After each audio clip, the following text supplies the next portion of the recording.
I'm Officer Jazmine Wafer. I work for the Fairfax County Police Department. I've been on the department for 4 years now, and I'm assigned to the Franconia District Station. So I was raised in Martha's Vineyard, Massachusetts. Went to school all the way up to high school in Martha's Vineyard, and then I graduated and went to Fisk University in Nashville. I got my bachelor's in chemistry, and then I went and got my master's in forensic science at Texas Tech University. Took a year off, and then I moved here. Been in the DMV area for about 5 years. My mom moved here probably about 6 years ago with my younger brother, and then my younger brother passed away. So my mom needed me here, so I moved here to just support my mom. So I've always been really independent. When I went to college, I moved to a different state and didn't know anybody. When I went to grad school, I did the same thing, didn't know anybody. I just moved all the way to Texas, didn't know anybody.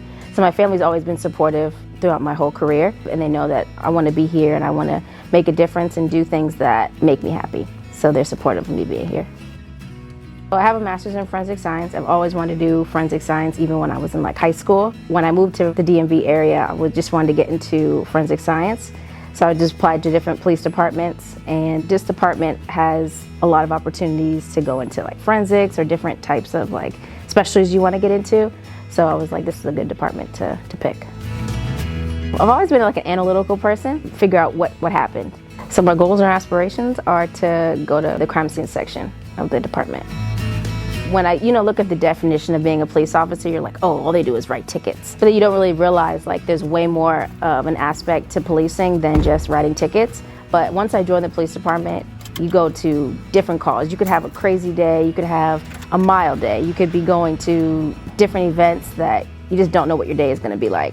So that's what's made me enjoy being on the police department, is because you never know what your day is going to be like.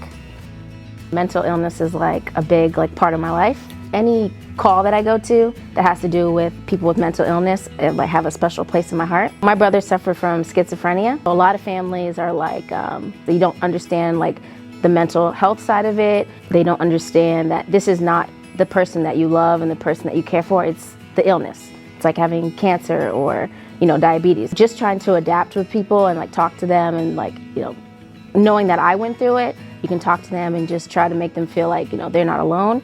I know it's not the best officer safety thing, but a lot of people just need a hug. So I like to just let my guard down sometimes and just give people a hug and just realize you're not alone, and it's a fight, it's a long fight, but you're not alone. A piece of advice I would give to a woman that's contemplating being on the police department is to just give it a try. When I first joined the police department, I wasn't sure if this is what I wanted to do, but after being on the department for 4 years, this is a place where I can grow and I can connect with people and I can be a better person for the community. After being here for 4 years, I feel like my greatest accomplishment is being able to talk to people. Just changing their view of the police department is what I really like to do.